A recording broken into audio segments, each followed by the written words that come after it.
Welcome back to Drift FM. Please don't forget to leave a like and a comment about what you'd like to see next. Now, let's drift away.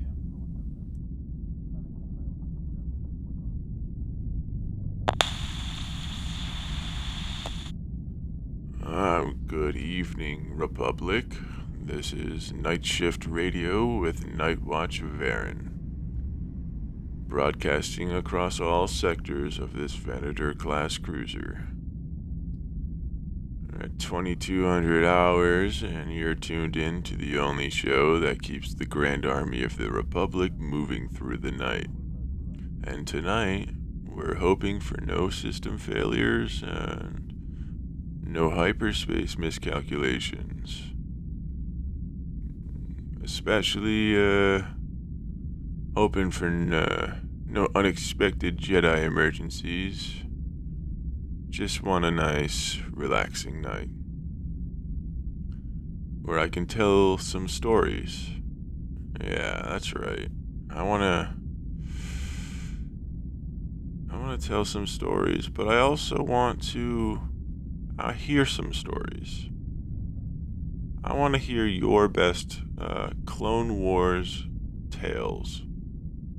The ones traded at shift change, the incidents that never make it into official reports, that good stuff. So, without further ado, we're gonna open up the line and take in some calls. Alright, Republic, let's get into it. You've heard the call for stories, and the first one comes in from a listener stationed on Ryloth's northern perimeter. Alright, you're live on the air. What's your story? Oh yeah, Night Watch. This is Echo 212. So, last night, we were on patrol near the Talic tunnels, right? A standard sweep. But then we hit this ambush. A battle droid swarm. Full battalion. It was, intense. And, we had cover, but they flanked us from above and took out half our squad before we could even react. Oh, that's a rough one, Echo. Were you able to regroup? No, yeah, that's the thing. Well, eventually we did, but we fell back to the northern ridge and called in artillery as support. Not a perfect win, by all means, but we got most of our people out. Yeah, still seeing your brothers go down like that, it sticks with you. I hear you. That's the reality out there, Republic. These are the moments that remind us how high the stakes are. Thank you for sharing, Echo. Please, stay safe out there. Oh yeah, thanks, Varyn. It's not just the droids either. Sometimes it's the silence afterward. You look around and see what's left of your squad and it hits you. And it makes you wonder how many more nights like this we'll get through. Well, before it changes you. But, hey, we keep moving. That's all we can do. That's right, just keep on moving, Echo. That's all any of us can do out here. And thanks for sharing. It helps. Not just you, but everyone listening. Thank you again. Alright, Republic. If you've got a tale that's been sitting in your holocomms, now's the time to share it. I want to hear about the missions that tested your resolve. The moments that reminded you why we fight. Any close calls or, well, the juicy stuff. I'm gonna reopen the lines. Let's take another call. Hi Varyn. Thanks for taking me.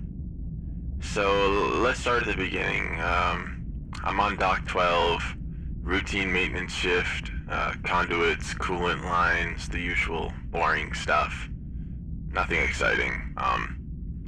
I'm wearing the standard maintenance overalls, comlink buzzing with updates about the minor power fluctuations.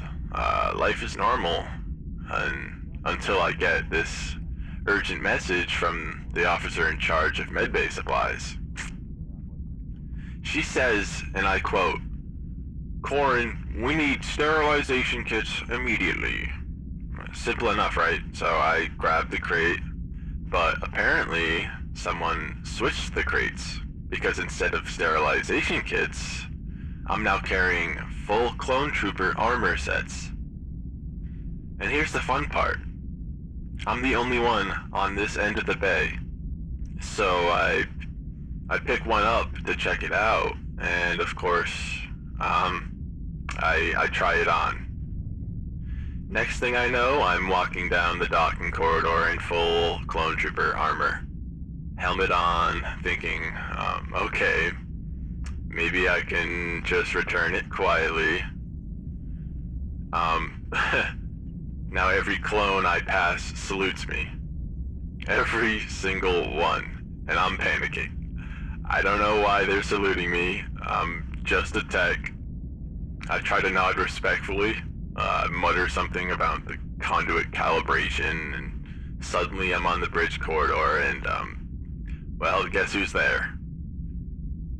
Commander Wolf, Rex, and half a squad of clones. And they're looking at me like I'm inspecting them.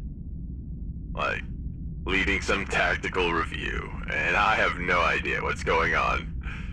So, I mean, I do what I think anyone would do, and I salute back. Try to look serious and pretend I know exactly what's happening. Which somehow works. I get waved along like I'm some sort of surprise inspection officer sent directly from the Admiralty. Meanwhile, I'm sweating inside this armor because the helmet is hot as blaster exhaust, and my comlink keeps buzzing with updates I can't respond to without revealing I'm literally just a maintenance tech. Yeah, but it gets worse. I finally reach the medbay, armor crate in tow, and the officer there looks at me like I'm a hero. And I'm like, thanks? I try to explain, but no one believes me. They're already reporting my inspection as extremely thorough. And suddenly I'm being copied into reports meant for actual commanding officers. Every mistake I almost made in the corridor is being interpreted as intentional, brilliant tactical improvisation. And it's not just that. By this point, the tech droids start following me everywhere because they think I'm giving orders. I try to turn them off, but nothing works, so they're hauling conduits and supplies around the docking bay like I'm some kind of master planner. The worst part. I trip over a loose conduit in the engine bay and I knock a panel loose. And sparks start flying, alarms go off. Everyone froze. And then the clones start calmly moving into positions I've accidentally suggested by leaning on crates. Commander Wolf nodded, like, approvingly. Efficient, he says. I'm just lying there thinking I've officially destroyed my career. Well, did you at least get out unscathed? Well, sort of. Eventually I managed to shed the armor and return the crate to the right place and slink back to my maintenance station. But here's the kicker. The incident gets recorded on daily logs as a model of improvisational leadership under stress. So my supervisor comes over and hands me a standard issue wrench and says, "Nice work today, Corin. Keep it up." I just nodded. I didn't have the heart to tell anyone I was completely unqualified to be there in the first place. So, in short, you went in as a low-level maintenance tech, became a tactical hero by accident, and got droids and clones to follow you, and survived? sort of. Exactly, and now I'm considering writing a guide for other maintenance techs on how to accidentally inspire clones without dying. Step 1, always carry armor. Step 2, look confused. And step 3, panic appropriately. Alright, thank you, Varyn, for listening. I have to get back to work. But, keep doing what you do, man. Okay, frontline listeners, you're not going to believe this. Nightwatch Varyn here, and tonight's segment is about to take an unexpected turn. Very, very bizarre. Apparently, someone with very high level clearance just accidentally called the line. I don't even know what's about to happen, but okay, let's get into it. You're live in 3, 2, 1. Hello? Who is this? Is this the line for maintenance reports? Hi. This is Frontline Radio, Sector Doc 12. Maintenance techs, minor mishaps, chaos, mostly mundane stuff. Who am I speaking to? Frontline radio? You mean you speak to people directly, not through bureaucracy? Yeah, basically, we take calls from anyone, technicians, droids, pilots, occasionally clones. Fascinating. And these calls, you approve of them? Allow them to speak freely without any oversight? Well, yeah, mostly sometimes chaos ensues, but sometimes we get heroic maintenance stories, and sometimes, well, someone will accidentally become a tactical officer. I see. Accidental tactical officers. Ingenious. Such potential for efficiency. Yeah, thanks. Yes, I like it. I approve of their confusion, of their chaos. It inspires loyalty, or at least attention. Very well. Continue. So, like, you're okay with us just taking random maintenance techs, clones, and droids and letting them, accidentally do heroic things? Yes, very satisfactory. Sometimes the best outcomes come from mistakes. Keep the line open. I shall listen. Okay. They just disconnected. Alright, somehow we just got the seal of approval for chaos from someone higher up. I didn't end up getting a name. I think they wanted to remain anonymous, but, I feel like I recognize his voice somewhere. I'll pinpoint it later, but alright, folks. We'll pause the chaos for just a moment. It's time for a few messages from our sponsors. Don't worry, I'm not reading these myself. We'll be right back.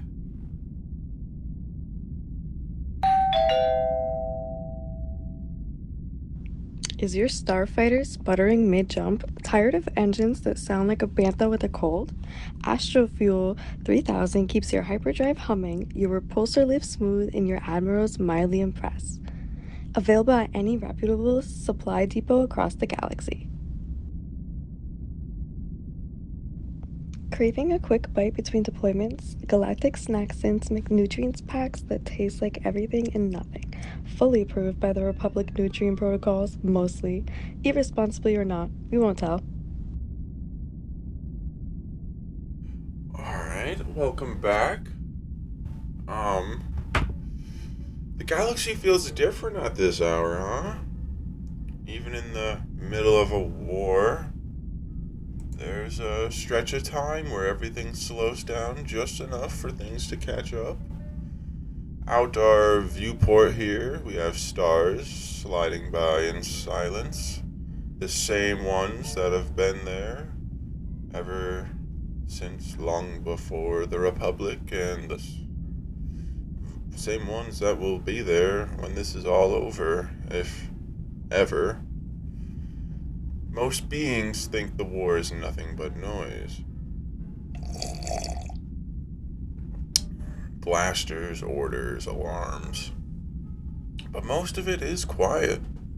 The long shifts, the dim corridors, a steady hum beneath your boots reminding you that you're very far from home, wherever that is. And maybe you're on watch right now. Maybe you're planet-side, can't sleep, listening to the city breathe around you. Maybe you're just trying to keep your mind busy long enough to make it through another night. Wherever you are, this channel is still open, and for a little longer, so are the lines, so let's take another call. Looks like we got another signal coming through, so alright, let's see who's out here tonight. Hey, Varyn. I'm not anyone special, just a archive tech here in Sector 17, handling record transfers and data maintenance. I've been doing this for almost 3 years. It's routine, really. Just the logs and the transfers, day in and day out. The work doesn't change much, and honestly, that's part of the comfort. You know what to expect before you even step in the archive room. Every day, it's the same. I pull the latest logs, check for errors, make sure the digital backups are synced, and after a while, you stop noticing the little things. The same schedules, the same hum of the servers, the same blinking lights. You start feeling like the system itself is alive, but predictable, right? Even the subtle flicker of the overhead lights, they start to become like a background noise. You don't even register anymore. But that's up until something breaks that pattern. Leads me up to what happened yesterday, right? So I noticed one file that wasn't where it should be.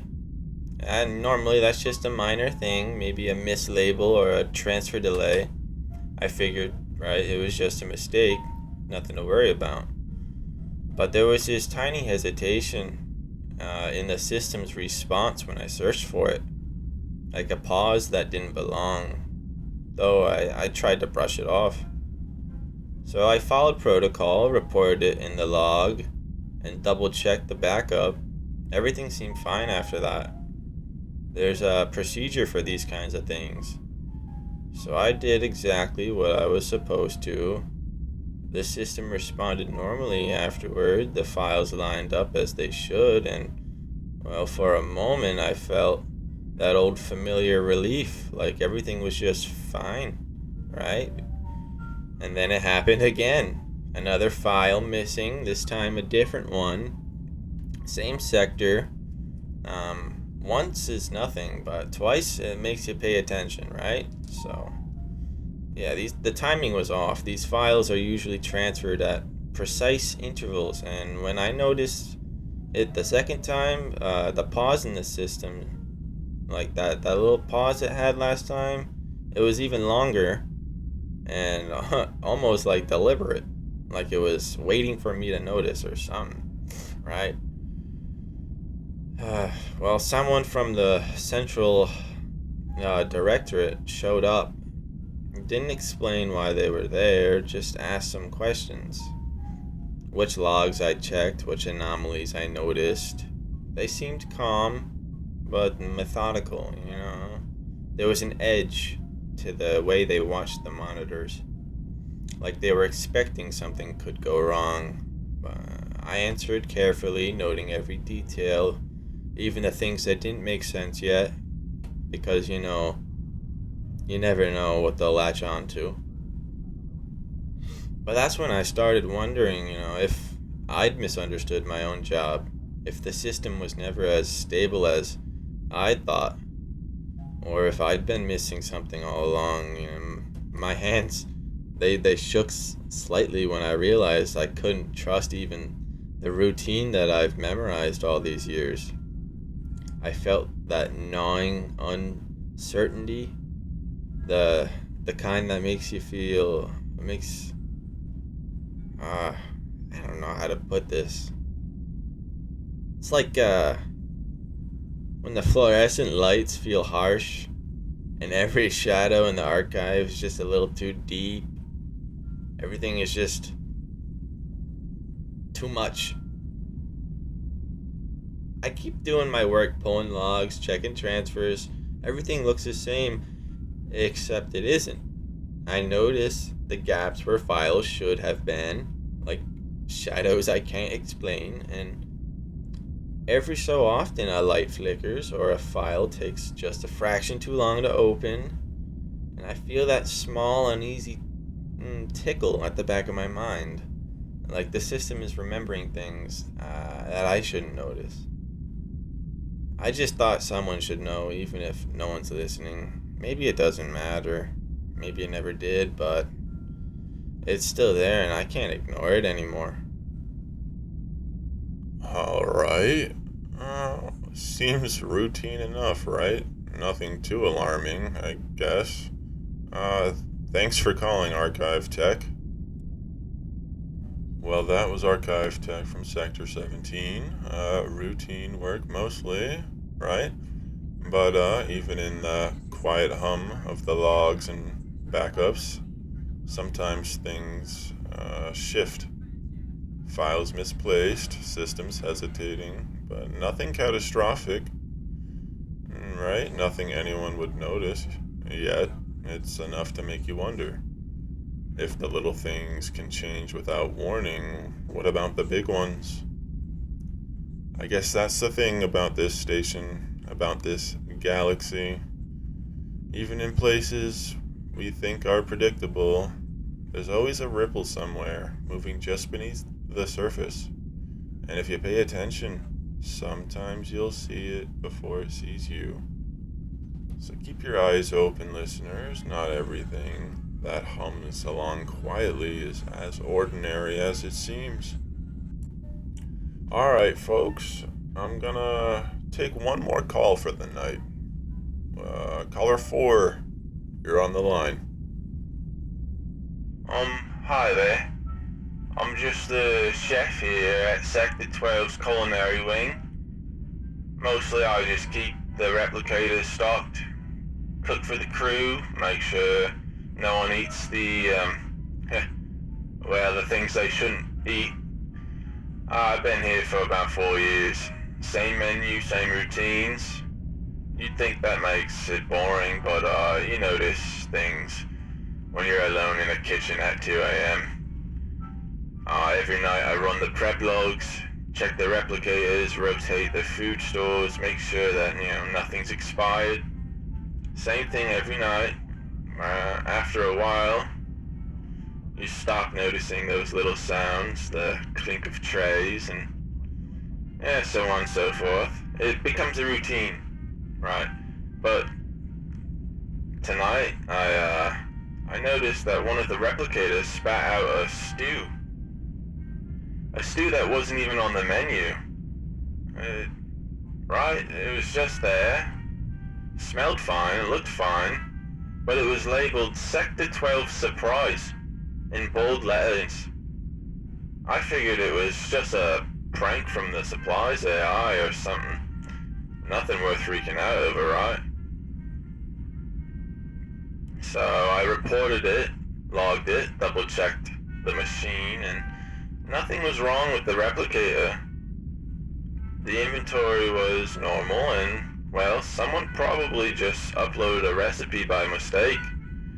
That's what I told myself anyway. And so I got back to chopping onions. You know, it's important to stay calm when you're chopping onions and carrots and alien tubers that look vaguely like sentient potatoes. But then it happened again. A loaf of bread came out shaped like a star.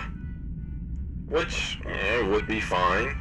Except yesterday it was shaped like a crescent moon. So, I checked the logs and I swear the recipes aren't even programmed to make these shapes. Once is nothing, twice makes you wonder. 3 times you start to panic slightly. Just a little. So that's when the station inspector stopped by. Didn't explain why they were there, just asked what I'd noticed, what recipes had been affected.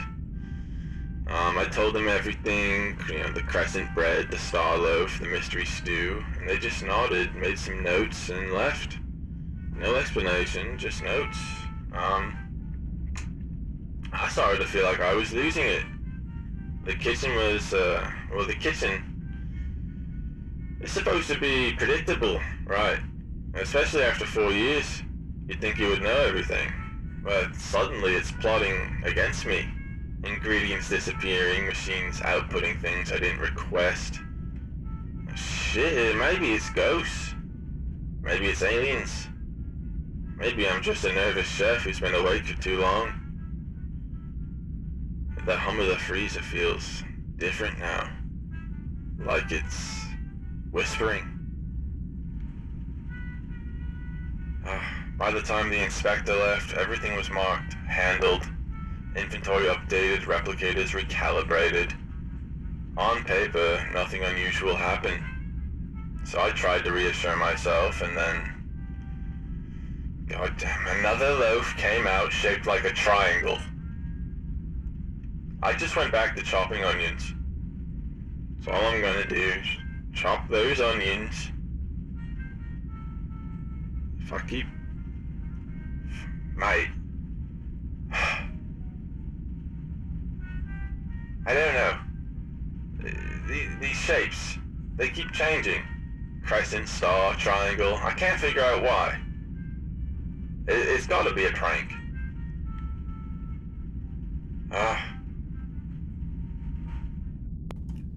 Well, alright, that was the chef from Sector 12. Seems the kitchen's doing a bit more than just cooking tonight. Those replicators are messing with that chef. Either way, it's a good reminder, even in most ordinary places where we think we know our routines and patterns, even behind a spatula and a chopping block, things can always go sideways. And sometimes the smallest shift makes you notice everything else you've been ignoring. It's funny, isn't it? We walk through our routines thinking everything's predictable. And then something small happens, something absurd, and you suddenly, well, the whole station will feel different. Not dangerous, but enough to make you pause and take a closer look and start to question things.